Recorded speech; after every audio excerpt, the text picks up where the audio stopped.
تو بہرحال اس خندق کو کراس نہیں کر سکتا تھا. بہرحال ایک شخص تھا عمر ابن عبد ود، یہ عرب کا ایک مشہور جو سمجھ لیں کہ آپ جنگجو انسان تھا. اس کے بارے میں مشہور تھا کہ یہ 100 آدمیوں سے اکیلا لڑ سکتا ہے، اتنی تیز یہ تلوار چلاتا تھا.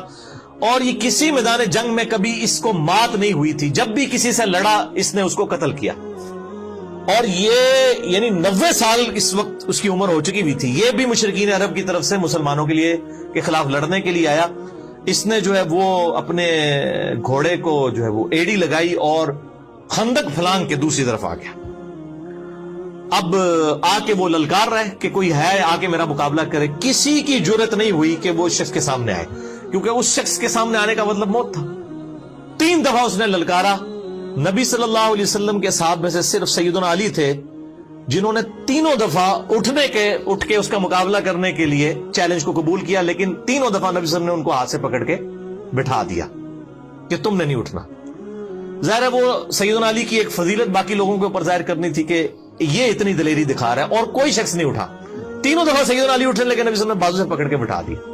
اب سیدنا علی کوئی اپنی بہادری کی وجہ سے نہیں اٹھ رہے تھے، ان کی جو اندر جو ایک پیشن اور ایمان کا لیول تھا نا، وہ یہ تقاضا کرتا تھا کہ ایسی کی تیسی اس کی. تو بہرحال تیسری دفعہ بھی جب اس نے کہا تو نبی صلی اللہ علیہ وآلہ وسلم نے سیدنا علی کو یعنی روانہ کیا. اور سیدنا علی کی اس وقت آپ دیکھ لیں عمر کتنی تھی، آلموسٹ 28 سال، 27 یا 28 سال عمر تھی. یہ اس وقت کا واقعہ. من يبارز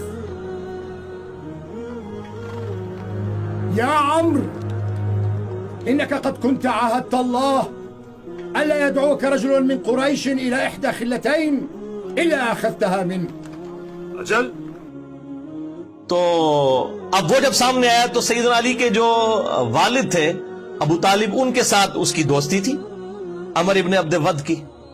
اور اس نے کہا کہ یار تو کیوں میرے ہاتھوں مرنا چاہتا ہے، تو کسی اور کو بھیجو، میں تمہارے ساتھ لڑائی نہیں کروں گا. تو سیدنا علی نے کہا کہ نہیں، میں تیار ہوں، جب تم نے چیلنج کیا تو میں مقابلے کے لیے آ گیا ہوں. تو اس نے کہا کہ میں ہر شخص کو جو ہے نا وہ 3 دفعہ مہلت دیتا ہوں اس حوالے سے کہ وہ اپنی 3 کوئی موت سے پہلے خواہشات کا اظہار کر دے، کیونکہ اس نے مرنا تو ہے میرے ہاتھوں، تو 3 خواہشات کا اظہار کر سکتا ہے، تو میں اس کی 3 خواہشات پوری کر دوں. تو سیدنا علی نے کہا کہ میری پہلی خواہش یہ ہے کہ تو کلمہ پڑھ کے مسلمان ہو جا. فإني أدعوك إلى الله ورسوله وإلى الإسلام. لا حاجة لي بذلك. فإني أدعوك إلى النزال. لما يا ابن أخي؟ فوالله ما أحب أن أقتلك. لكني والله أحب أن أقتلك. ٹھیک ہے، یہ دیکھیں نا تربیت کیا ہوئی ہے. غزوہ خیبر کے موقع پر بھی جب سیدنا علی کو نبی صلی اللہ علیہ وسلم نے بھیجا تو اس وقت بخاری مسلم میں آتا ہے کہ علی پہلے ان کو دعوت دینا، اگر تیری وجہ سے ایک شخص کو بھی ہدایت مل گئی تو تیرے لیے سرخ اونٹوں سے بہتر ہے. تو عمر ابن عبد ود نے کہا کہ نہیں، میں تو ایمان تو نہیں قبول کروں گا. تو دوسرا سیدنا علی نے کہا کہ دوسری میری خواہش یہ ہے کہ تم لوگ واپس چلے جاؤ. کیوں لڑائی کے اوپر آمادہ ہوتے ہو اور اپنے آپ کو بھی مشکل میں ڈالا ہوا ہے، ہمیں بھی مشکل میں ڈالا ہے، واپس چلے جاؤ. تو اس نے کہا ہم تو لڑنے کے لیے آئے، واپس کیوں جائیں. اور تیسری خواہش پھر سیدنا علی نے کہا کہ میرے ساتھ لڑائی کرنے کے لیے تیار ہو جاؤ. یہ تیسری خواہش سیدنا علی نے کی.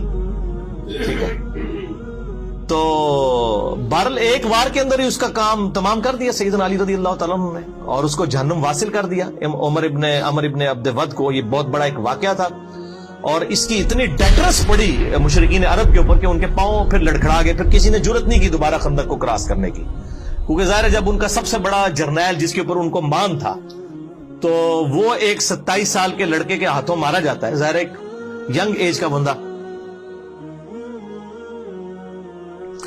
تو وہ پھر اللہ تعالیٰ کی طرف سے غیبی مدد بھی آ گئی. یعنی موسم کی سردی، پھر خیموں کی وجہ سے اکھڑنا، خیموں کا اکھڑنا، ہواؤں کے چلنے کی وجہ سے یہ سارے کے سارے معاملات ہوئے. اسی دوران اللہ تعالیٰ نے